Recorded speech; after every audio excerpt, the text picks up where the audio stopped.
May panibago na namang bahura ng Pilipinas na dinalahura. Drama lang daw yan, sabi ng China. Buwelta ng Philippine Coast Guard, drama pa rin ba kung nakuhanan na ng video? Nagbabalik si Gio Robles.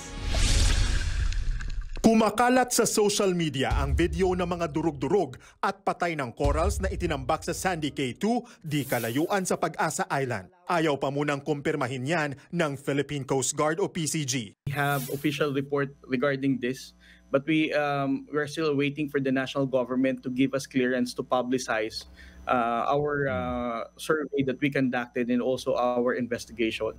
Ang kumpirmado pa lang sa ngayon ay ang mga sinirang bahura sa Escoda Shoal at Roswell Reef. Nadiskubre ito sa magkahiwalay na underwater survey ng AFP Western Command at PCG noong Hulyo at Agosto. Ang pagkakapare-pareho ng mga lugar na yan ay malapit ito sa mga pinagkukumpulan ng Chinese militia vessels. Kaya naman, hindi maiwasang maisip na baka ito ang dahilan kaya nasisira ang ating mga bahura. Ayon pa sa mga eksperto, baka senyales ito ng nagbabadyang reclamation projects sa mga naturang lugar. Pero buwelta ni Chinese Foreign Ministry spokesperson Mao Ning, walang sapat na basihan ng mga akusasyon ng Pilipinas. Itigil na raw ang puro drama para lang mamulitika. Isinisisi ng China sa nakaposting BRP Sierra Madre ang pagkasira ng ating mga bahura. Nakakapulyot daw kasi ito ng tubig. Tinawag naman ni Defense Secretary Gibo Chodoro na kaipokrituhan ang paninisi ng China sa BRP Sierra Madre.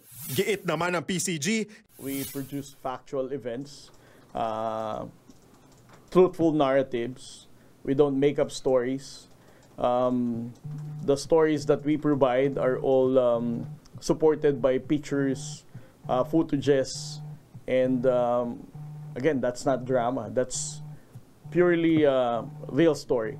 China raw ang dapat tumigil sa pang-aakusa sa BRP Sierra Madre na nagdudulot ng polusyon. Ang sandamakmak nilang Chinese Maritime Militia raw ang dapat sisihin dahil nagkukumpulan ito sa Exclusive Economic Zone ng Pilipinas. Ang Office of the Solicitor General naman inaayos na ang lahat ng report ng paninira ng bahura sa West Philippine Sea simula noong maipanalo natin ang 2016 Arbitral Award. Ebidensya ito para sa kahit anong legal remedy na gawin ng Pilipinas. Sa kabila niyan, prioridad ng National Security Council ng bansa na tulungan ang mga mangingisdang apektado ng mga nasirang coral. Nagbabalita mula sa Frontline, Gio Robles, News 5.